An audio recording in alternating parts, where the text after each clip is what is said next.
¿Cómo están, hermanos? Buenos días, feliz sábado. Es un gusto saludarles en esta ocasión, unas formas de culto un poco diferentes a las que estamos acostumbrados. Quizás en otra manera de reunirnos, pues nos abrazábamos, nos dábamos la mano. Pero hoy, no sé, al que está al lado, al que está a su izquierda, a su derecha, atrás, adelante, no sé, hágale feliz sábado con las cejas o choquen los zapatos si quieren, pero eh, es día del Señor y hay que gozarnos, hay que alegrarnos. Sin lugar a dudas, hermanos, son tiempos muy diferentes a los que estábamos habituados a poder vivir. Definitivamente cada semana escuchamos noticias trágicas que nos estresan. Hoy en la mañana me desperté con la noticia de 2 pastores fallecieron de COVID en México. El mes pasado otro compañero pastor murió también de COVID. Mientras estaba el culto comenzando, me enteré que uno de los jóvenes de mis iglesias también tiene COVID. El jueves otro matrimonio tiene COVID. Son vacaciones, pero son noticias que nos estresan, que es normal, o sea, no es falta de fe, no es falta de confianza, es normal, nos estresamos, cada vez más el círculo de las personas que se enfermaron o que han padecido está más cerca de nosotros, está más cerca y nos estresa y nos preocupa. Mi madre falleció hace 4 meses también, así que a veces nos estresamos, nos preocupamos, nos alertamos. Y en esta mañana he decidido que podamos estudiar, o más que nada podamos recordar un concepto muy importante. Podamos recordar en quién creemos y quién es en quien creemos. Definitivamente cuando vemos las noticias, hay mucha gente que se preocupa o que se pregunta quién es Dios, dónde está Dios, realmente existe Dios. Y quizás para responder ese recordatorio de en quién creemos o quién es en quien creemos, quiero que podamos estudiar brevemente Apocalipsis capítulo 5. Y es un capítulo muy interesante en todo este libro de Apocalipsis. Quizás quisiera ponerles en contexto de lo que significa el libro de Apocalipsis o lo que implica este libro. Me siento raro con esta cosa acá. ¿Sin micrófono me escuchan bien?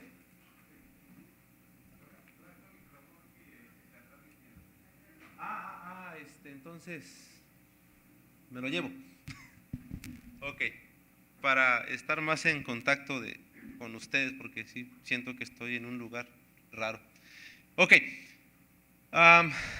nos quedamos básicamente en Apocalipsis capítulo 5. Este capítulo o este libro es interesante porque la mayoría de nosotros podemos entender que el libro de Apocalipsis es escrito por el profeta Juan, ¿no? Uno de los discípulos de Jesús, el último en fallecer.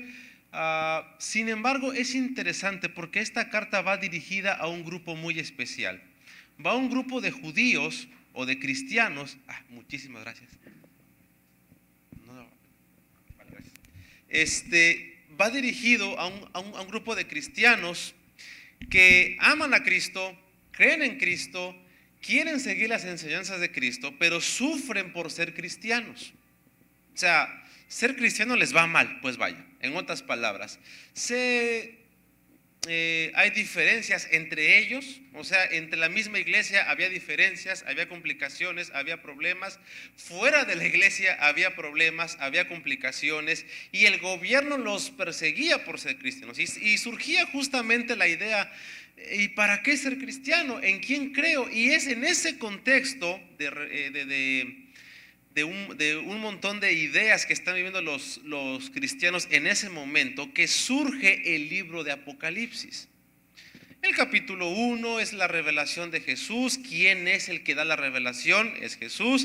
Capítulo 2, capítulo 3 es el mensaje a las 7 iglesias. Quizás en nuestro contexto adventista sobreentendemos quizás ya ese trasfondo de ese mensaje a esas 7 iglesias. Y entonces el capítulo 4 de Apocalipsis es interesante porque describe cómo es la adoración en el cielo. Santo, santo, santo, hermano. Describe cómo se adora a Dios. 24 ancianos arrojan sus coronas, le rinden honra y gloria a Dios porque Él es Dios. Y el capítulo 5, que es lo que les propongo en esta mañana para que podamos estudiar, describe perfectamente la razón por la que Jesús es adorado. ¿Hasta aquí estamos bien? Ahora bien, recuerden que el libro de Apocalipsis es escrito para personas que están, ¿qué cosa? Sufriendo. ¿Hasta aquí estamos claros? Apocalipsis es escrito para un grupo de personas que están sufriendo. Y entonces el capítulo 5 de Apocalipsis surge de una manera muy interesante. Noten lo que dice y cómo comienza el capítulo número 5. Muchas veces cuando predicamos sacamos frases que suenan bonito, pero para cuestiones de estudio de la Biblia, antes de decir frases bonitas, hay que desarrollar una idea o hay que desarrollar la idea para saber por qué la frase suena bonita. ¿Sí me estoy explicando?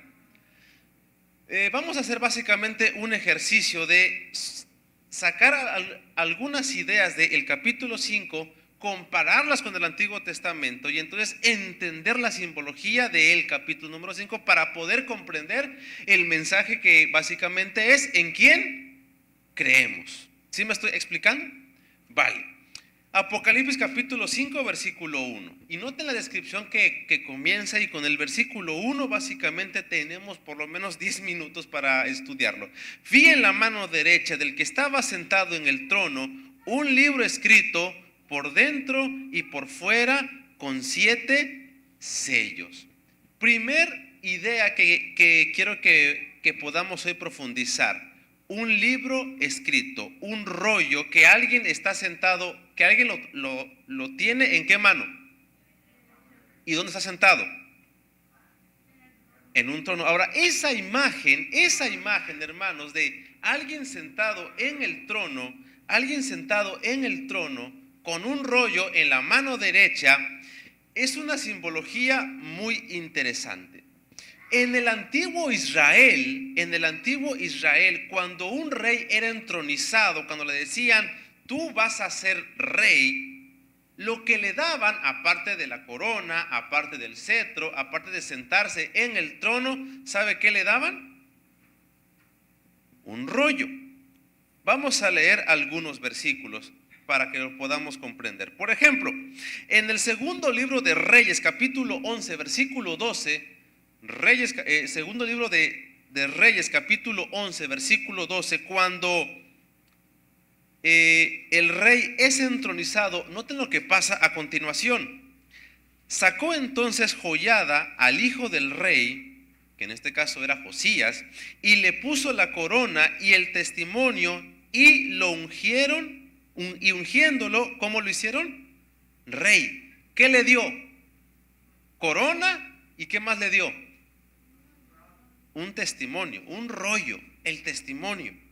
Otro versículo, Deuteronomio capítulo 17, versículo 18, noten lo que dice la ley aquí, en el contexto judío. Deuteronomio capítulo 17, versículo 18. Cuando se siente sobre el trono de su reino, cuando el rey es entronizado, entonces escribirá para sí una copia de esta ley del original que está al cuidado de los sacerdotes de esta ley. Del original que está al cuidado de los sacerdotes levitas, lo tendrá consigo lo leerá todos los días de su vida para que aprenda a temer a Jehová su Dios, guardando todas las palabras de esta ley y estos estatutos y poniéndolos por obra. Así no elevará su corazón sobre sus hermanos, ni se apartará de estos mandamientos a la derecha ni a la izquierda, a fin de que él y sus hijos prolonguen los días de su reino en medio de Israel. Cuando un rey era entronizado, ¿qué es lo que recibía? Una copia, ¿de qué cosa? De la ley, de los estatutos. ¿Quieren otro ejemplo? Según primer libro de Samuel, capítulo 10, versículo 25. Primer libro de Samuel, capítulo 10, versículo 25, noten lo que dice.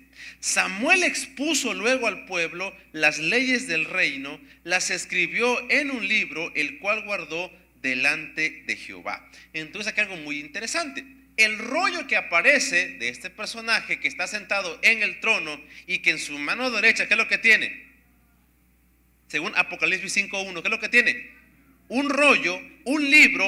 En la imagen hebrea, en la imagen judaica, es un rey que está haciendo ¿qué cosa? Entronizado, porque recibían, aparte de la corona, recibían el testimonio. Ahora, este es algo muy interesante. ¿Por qué razón? Quiero que podamos avanzar.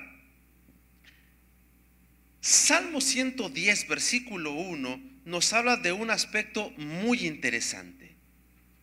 Noten que en Apocalipsis capítulo 5 se pregunta algo muy especial, versículo 2. ¿Quién es digno de abrir el libro y de desatar sus sellos? Ninguno en el cielo, ni en la tierra, ni debajo de la tierra podía abrir el libro, ni siquiera mirarlo. Lloraba yo mucho porque no hallaba a nadie que fuera digno de abrir el libro, ni siquiera mirarlo. Ese libro no lo puede abrir cualquiera. ¿Y qué está pasando aquí?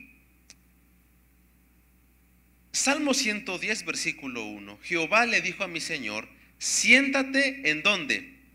A mi diestra, hasta que se pongan a tus enemigos por postrado de tus pies. Comprender que el rollo está ubicado a la derecha de Dios sobre el trono, o más bien en su mano derecha, es importante para una correcta interpretación. ¿A qué me refiero? ¿Sabían ustedes que un tema recurrente en el Nuevo Testamento es Jesús sentado a la derecha? Vamos a leer algunos textos rápidamente. Romanos capítulo 8, versículo 34, por favor. Romanos capítulo 8, versículo 34. Romanos 8:34. Noten lo que dice, que es algo muy, muy importante.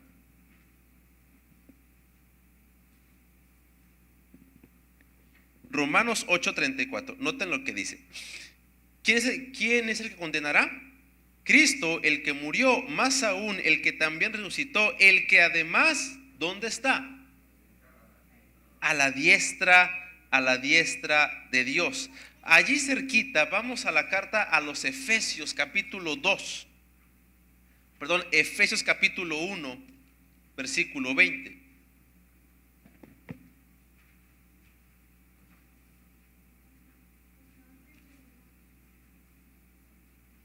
Nota lo que dice Efesios capítulo 1, versículo 20. Esta fuerza que operó en Cristo Jesús, resucitándolo de los muertos y sentándolo, ¿en qué lugar? A la diestra de Dios. Vamos por otro versículo. Colosenses capítulo 3, versículo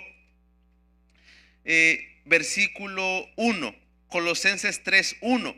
Por lo demás, hermanos, gozaos en el Señor. Estoy en Filipenses. Colosenses capítulo 3, versículo 1. Si pues haber resucitado con Cristo Jesús, buscad las cosas de arriba, donde está sentado, ¿en qué lugar? A la diestra de Dios. Hebreos capítulo 10, versículo 12. Noten lo que dice a continuación.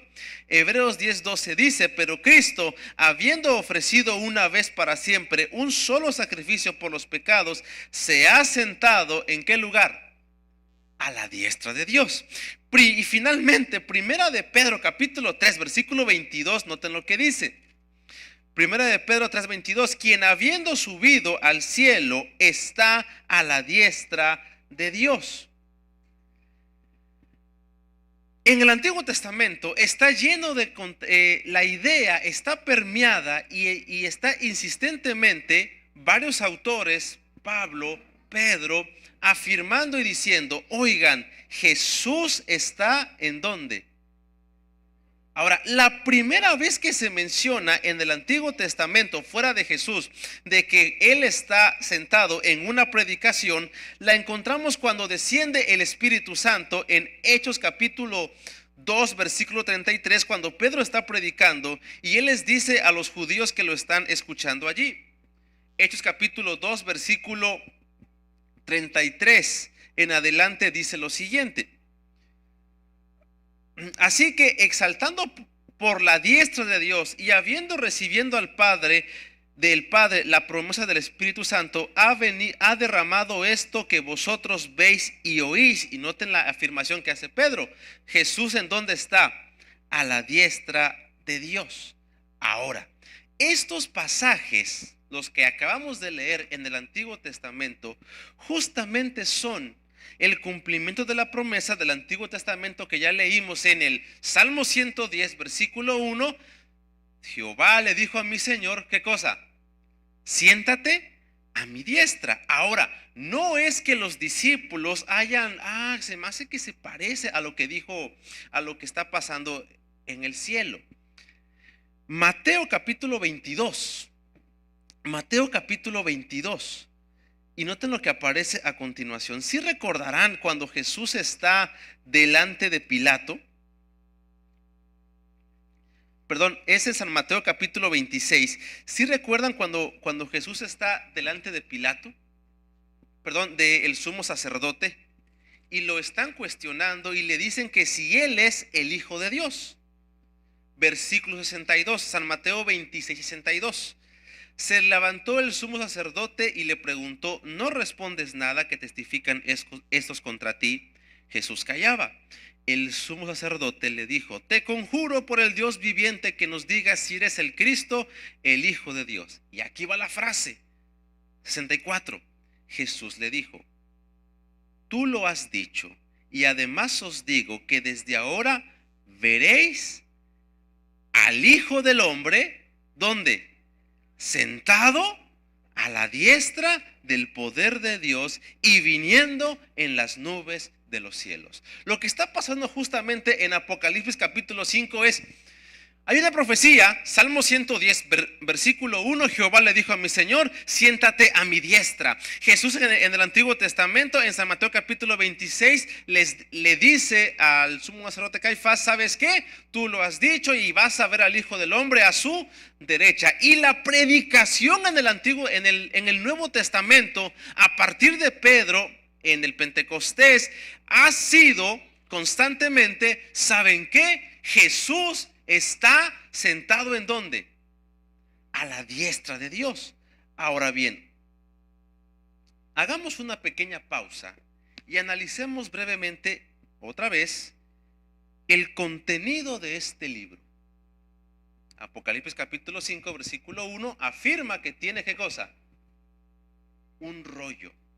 Ya leímos hace un momento atrás en algunos textos que este rollo básicamente lo que significa es el testimonio, la ley. Y es verdad, por ejemplo, en Éxodo capítulo 32 versículo 15, cuando se habla acerca del testimonio que trae Moisés bajando del monte Sinaí, estas tablas están escritas por dentro y por fuera. Apocalipsis capítulo 5 dice que este rollo tiene 7 sellos, pero además, ¿qué es lo que tiene? Está escrito por dentro y por fuera. Así que en algunas referencias que encontramos en el Nuevo Testamento, Hechos capítulo 13 versículo 15, Mateo 5 17, San Juan 1 45, esto no es otra cosa más que el contenido de la ley y los profetas. Básicamente es un pacto. ¿Sí me estoy explicando? Es un pacto de compromiso que adquiría el rey al gobernar sobre su pueblo ante Dios. Básicamente, cuando el rey era entronizado, todo lo que tenía que ver con el pueblo se las tenía que arreglar directamente ¿con quién? Con el rey. Y el rey se comprometía a cumplir el pacto. ¿Sí me estoy explicando? Ahora, esto es algo muy importante. ¿Por qué razón? Regresemos a Apocalipsis capítulo 5. Apocalipsis capítulo 5. Y noten lo que menciona ahora en el versículo número 4 y 5. Lloraba yo mucho porque no se hallaba nadie que fuera digno de abrir el libro, ni de siquiera mirarlo. Entonces uno de los ancianos me dijo, versículo 5, no llores, porque el león de la tribu de Judá, la raíz de David, ha vencido para abrir el libro y desatar ¿qué cosa? Sus 7 sellos. Aquí lo que se destaca de el personaje en cuestión es que tiene la dignidad de poder abrir el libro. Es digno de poder hacerlo. Y este concepto es muy interesante. ¿Por qué? Porque Jesús es alguien que ha resucitado. No solamente es el rey entronizado que recibe poder. Ahora Jesús es alguien que puede vencer, es alguien que puede tomar el libro porque ha vencido la muerte, porque ha resucitado. Ahora, la frase es muy interesante. Aquí hay dos cosas. Se describe el león de la tribu de Judá y que esa cosa, el retoño o la raíz de ¿quién? De David. Esto es algo muy interesante. De manera particular cuando se afirma la raíz de David. ¿Por qué razón? Dios le prometió a David que su linaje real iba a ¿qué cosa? A perdurar, ¿o no? Y perduró. Todos esos reyes, a partir de David, en su linaje real, todos fallaron. Pero hay algo diferente en Jesús, que aunque los demás reyes fallaron, ¿él qué cosa? Él no falló. Al contrario. Básicamente lo que encontramos en Apocalipsis 6, básicamente es, oigan, ese que puede abrir el libro, aparte de ser rey, aparte que puede justamente, aparte de que venció la muerte, este rey, ¿saben qué? No falla, no se equivoca, no traiciona. Jeremías capítulo 23, a partir del versículo 5, encontramos algo muy interesante. He aquí vienen días, dice Jehová, en que levantaré a David, renuevo justo, reinará como rey, el cual será dichoso, hará juicio y justicia en la tierra. En esos días, por ese rey, será salvo Jehová, e Israel habitará confiado. Este será su nombre, el cual le llamarán Jehová nuestra justicia. Y esto, apreciados hermanos, vuelvo a afirmar, es un contraste entre en quién confías, en quién han confiado y en quién se pueden confiar. En que los demás reyes han fallado, en que los demás reyes habían prometido y fracasaron, y este rey no falla. Aún más, en Apocalipsis capítulo 5, versículo 6, el león de la tribu de Judá, el renuevo de la raíz de David, pero también se menciona un contraste muy interesante en el versículo 6, porque lo que ve Juan en Apocalipsis 5, 6 es, vi en medio del trono y de los 4 seres vivientes a un cordero inmolado, o sea, un cordero lastimado. Es la paradoja, la unión entre la fuerza y la debilidad. ¿Por qué razón? Porque este cordero, según Apocalipsis 5, 6, ¿qué es lo que tiene? 7 cuernos. Cuernos en la profecía bíblica, no voy a entrar en detalle, simplemente lo que significa es poder. Y el hecho de que tenga 7 cuernos implica básicamente que tiene la capacidad de tener el poder completamente. Noten, y es algo muy interesante en este contexto. Ahora bien, avanzando en este contexto, en Apocalipsis 5:7 se registra que vino este que puede abrir el libro, tomó el libro de la mano derecha del que estaba sentado. Y es algo muy interesante, porque entonces aquí estamos viendo justamente a Jesús siendo entronizado. Lo que se describe o lo que se está describiendo es, alguien tiene el libro, alguien que es rey tiene el libro, viene Jesús, el cordero inmolado, el renuevo de la raíz de Judá, y entonces, ¿qué es lo que toma? El libro. Y se comienza a hacer rey. Ahora, este asunto, apreciados hermanos, es muy importante que lo podamos asimilar. ¿Por qué razón? Jesús, después de ascender al cielo, fue entronizado, sentándose a la diestra de Dios, siendo un corregente, reinando junto con Dios en el cielo. Un ejemplo claro de lo que estoy diciendo básicamente es cuando Esteban, cuando está siendo apedreado, ¿qué es lo que exclama él? Veo, ¿qué cosa? Los cielos abiertos y a Jesús, ¿dónde lo ve? Sentado a la diestra de Dios. Este asunto es muy interesante. ¿Por qué razón? Porque resulta que Esteban, en medio de su aflicción o de su apedreamiento, lo último que él está viendo justamente es ¿en quién creyó? ¿Y quién es en quien creyó?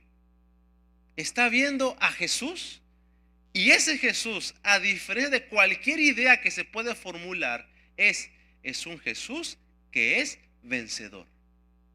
Es un Jesús que es, ¿qué cosa? Rey, que es capaz de en el cielo levantarse, acercarse, tomar el libro de la mano derecha y poder abrir ese libro. Es interesante porque antes de avanzar en la narrativa que se plantea en Apocalipsis, antes de entrar a las señales del tiempo del fin, antes de entrar a las bestias, antes de entrar sobre el sellamiento, antes de hablar de ranas, de espíritus, de plagas, antes de hablar todo eso, el autor de Apocalipsis se interesa más en decir al público que lo está leyendo, ¿saben qué? La cosa se va a poner fea, pero les recuerdo que creemos en Jesús, que ¿saben qué? Es vencedor. Creemos en un Jesús que es rey y él ya venció. Y ese rey que ya venció, somos parte de él. Así que no se preocupen, son parte del grupo que va a vencer. Es lo que narra en síntesis Apocalipsis capítulo 5, retomando la imagen de Esteban de Esteban en Hechos, cuando lo están apedreando, él exclama, yo veo a Jesús y lo veo sentado a la diestra. Ahora, esa frase, lo veo sentado a la diestra de Dios, es después de que predica Pedro, les predicamos a Jesús que está sentado a la diestra de Dios. Esteban lo que ve antes de su muerte es en quién creyó y quién es en quien creyó. A un Jesús que es vencedor, a un Jesús que es rey. La cuestión no termina allí. Retomemos en Efesios, capítulo 1, versículo 21 al 23. Y es algo que quiero leer junto con ustedes. Efesios capítulo 1, versículo 21. Bueno, vamos a ver desde el versículo 20. Efesios 1:20. Esta fuerza operó en Cristo Jesús, la fuerza de resucitándolo de los muertos. La fuerza, noten, esta fuerza operó en Cristo, resucitándolo de los muertos. ¿Y qué más? Sentando a la derecha en los lugares celestiales, sobre todo principado, poder, sobre todo nombre que se nombra, no solo en este siglo, sino también en el venidero. Esa fuerza, y sometió todas las cosas debajo de sus pies. Y aquí viene la frase que más me gusta. Toda esa fuerza que hizo eso en Jesús, lo dio por cabeza sobre todas las cosas. ¿A qué cosa? a la iglesia. Entonces, ¿qué algo maravilloso aquí? Esa fuerza que operó en Jesús, lo resucitó de los muertos, lo sentó en los lugares celestiales a la derecha del Padre. Esa misma fuerza ahora es dada ¿a quién? A la iglesia. Por eso quizás como adventistas afirmamos y recordamos y decimos que somos la iglesia triunfante, pero no por un credo,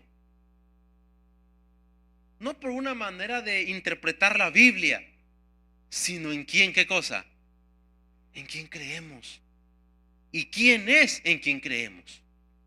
Por eso somos victoriosos en Cristo Jesús. Por eso lo somos. O sea, quiero dividir justamente esa idea. Afirmamos que podemos ser la iglesia triunfante no por un credo, no por un conjunto de creencias, no por pensar que guardar cierto estilo de vida somos mejores. No somos mejores por eso. Somos mejores por en quién creemos. En Cristo Jesús, que es aquel que pudo levantarse, tomar ese libro, ser corregente junto con Dios, su Padre, en el cielo, y dirigir el mundo entero. Y es algo muy interesante. Si recuerdan que en el Nuevo Testamento, cuando Jesús es bautizado, los evangelios registran que una voz, ¿qué es lo que dice? Tú eres mi hijo amado, en ti me... Esas dos frases son tomadas del Salmo capítulo 2, versículo 7, cuando le dice, tú eres mi hijo, yo te he engendrado hoy, porque un rey, cuando era entronizado, se convertía en el hijo de Dios, el representante ante Dios por los seres humanos. ¿Se le dijo a quién? A Jesús. En ti me complazco. Está tomado de Isaías capítulo 63, cuando se dice que mi hijo, en él me complazco, él traerá justicia a las naciones, un rey. Lo que quiero recordarles en esta mañana, apreciados hermanos, esta iglesia establecida aquí en Ocoy, si cree en Cristo Jesús, hay que recordar que ese Jesús es victorioso. Hay que recordar que es rey. Es rey de reyes, señor de señores. Y si él venció la muerte, aquellos que creyeron en Jesús vencerán también la muerte. Lo que mencionaba hoy la hermana, que la iglesia está de luto porque pilares de la iglesia han fallecido. Sí, duele, es normal. Duele demasiado y quizás los primeros días recuerda uno cosas y se le compunge el corazón. Pero también es importante saber y decir, estas personas, más allá si Dios los levantó, más allá si fue su voluntad, no sé, más allá de todo eso, ellos sabían en quién creyeron, en un Dios triunfante. Y esta iglesia, apreciados hermanos, que fue establecida en este lugar con un propósito, hay que recordar en quién creemos, en un rey victorioso. Eso, apreciados hermanos, al menos para mí, me llena de la seguridad de la siguiente frase: creer en Jesús nunca es en vano. Y quizás de todo lo que yo dije de versículos y sacando, quiero que no se te olvide esto: creer en Jesús nunca es en vano. Termino con lo siguiente. Después de que mi mamá falleció, hubo un tiempo que me quedé con mi papá, me quedé con mi papá un par de meses solos, él y yo. Y se siente bien raro. Se siente bien raro estar en la casa y voltear para todos lados. Y en mi caso no está mamá, nada más está la foto. Ella era maestra de profesión y amaba amaba su profesión. Amaba mucho su profesión. Ella se desgastó básicamente educando niños. Y en una plática que tenía con mi papá nos cuestionábamos y decíamos, oye, pa, pues mi mamá trabajó todos los años en la iglesia. ¿Y todo para qué? Y comenzamos a cuestionarnos y decirnos, y quizás sacar sentimientos que teníamos ahí guardados y conversábamos, llorábamos, nos alentábamos, volvíamos a llorar. Pero en todo ese plática larga que tuvimos, concluimos justamente en eso. Más allá si la vida de mi mamá fue productiva o no en el ámbito laboral, sabíamos perfectamente en quién creía mi mamá. Y el simple hecho de creer en Jesús y el simple hecho de compartir esa idea de que Jesús vendrá pronto con niños de 3 años, de 4 años, de 5 años, de 7 años, de simplemente de compartir a cada niño, cristiano o no cristiano, de que Jesús iba a venir pronto, mi padre y yo concluimos, su vida valió la pena. Y apreciados hermanos, si hoy pilares y fundadores de esta iglesia han fallecido, su vida vale la pena por el simple hecho de compartir a ese Cristo victorioso.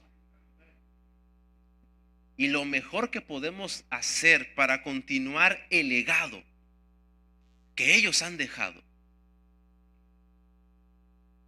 justamente es continuar compartiendo lo que Jesús ha hecho en nuestras vidas. No hay otra cosa más. Por eso, hermanos, en medio del dolor podemos afirmar y decir que somos triunfadores. Por eso Romanos dice acertadamente eso, cuando él afirma, dice, ¿quién nos separará del amor de Cristo? Nadie. En Cristo somos más que vencedores porque Cristo Jesús venció primero. Porque en Cristo Jesús somos vencedores porque Él venció y su victoria es nuestra. Ahora bien, no sé si recordarán ustedes cuando el esposo de Elena White murió. Él murió de neumonía porque se desgastó en el ministerio y no se cuidó. Así tal cual, él no se cuidó. Le dio una neumonía y por seguir trabajando, por las publicaciones, él murió. Él murió. Y cuando murió, Elena G. de White, justamente, ella escribió lo siguiente. La mejor forma en que podemos honrar la memoria de los que han caído consiste en proseguir la obra en el lugar donde ellos la dejaron. Con la fortaleza de Jesús, llevarla para completarla adelante. Estaremos agradecidos por los años de utilidad que se le dio y que se le concedieron. Y por amor a Él y por amor a Cristo, aprenderemos de su muerte una lección que nunca olvidaremos. Permitiremos que esta aflicción nos haga más bondadosos y benévolos, más perdonadores, más pacientes y considerados con los que viven. Está en el libro Testimonios para la Iglesia, tomo 1, página 108. Y apreciados hermanos, apreciada iglesia, ¿podemos estar de luto? Sí. La mejor forma en que podemos honrar a los que han muerto en el contexto cristiano adventista consiste en proseguir la obra donde ellos la dejaron. Se ocupan más fundadores de iglesia, se ocupan más predicadores, se ocupan más cantantes, se ocupan más diáconos, se ocupa más gente comprometida a compartir el amor de Dios, porque en Cristo somos más que vencedores. Esta mañana, hermanos, quiero compartirles este mensaje. Yo espero que conforte nuestros corazones, nos llene de ánimo, pero sobre todas las cosas, que en esta mañana podamos adquirir un compromiso todos juntos, como familia, de manera individual, de manera corporativa, como iglesia, para decirle: Señor, queremos comprometernos a que queremos verte otra vez. Que Dios les bendiga en esta mañana.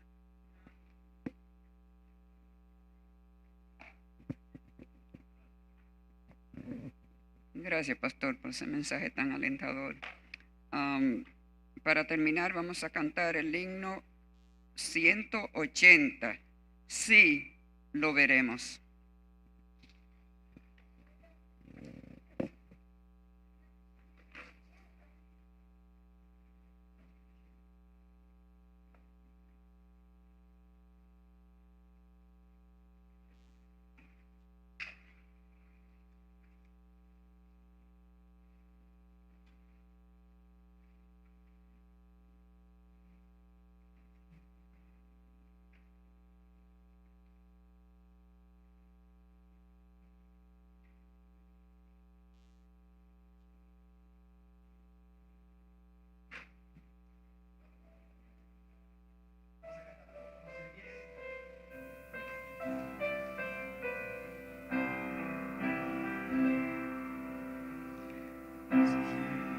Veremos cuando venga en gloria, si lo veremos al Rey y Señor. Ángeles y hombres le darán la gloria, alzando voces, hosana cantarán. Si lo veremos la mañana hermosa, si lo veremos en todo esplendor, huestes triunfantes de los redimidos, entonaremos hosanas a Jesús. Si lo veremos en aquel gran día, si lo veremos en su majestad, todos unidos le tributaremos nuestra alabanza. Hosana el Señor, hosana al Señor.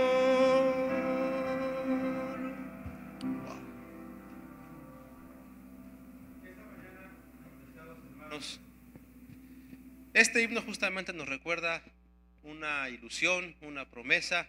Sí, lo veremos. Suena bonito. Sin embargo, hoy quiero terminar con una oración muy especial. Pero más allá de que sea, sí, lo voy a ver, de decir, sí, lo quiero ver. Yo quiero llegar. Queremos llegar a verlo. Queremos llegar a adorarlo en el cielo. Y en esta mañana, apreciados hermanos, quisiera invitarles a eso. Si alguien en esta mañana quiere unirse a esa y decirle, Señor, quiero verte. Queremos llegar al cielo. No solamente es una ilusión, realmente quiero ir a verte. Vamos a inclinar el rostro para orar. Dios nuestro, te damos muchas gracias en esta ocasión porque tú eres bueno, porque para siempre es tu misericordia. Hoy hemos, Señor, simplemente recordado en quién creemos. Creemos en Jesús. Creemos en Jesús, un Rey vencedor. Creemos en un Jesús que es Rey, pero es un Rey que ha vencido y que su victoria es nuestra.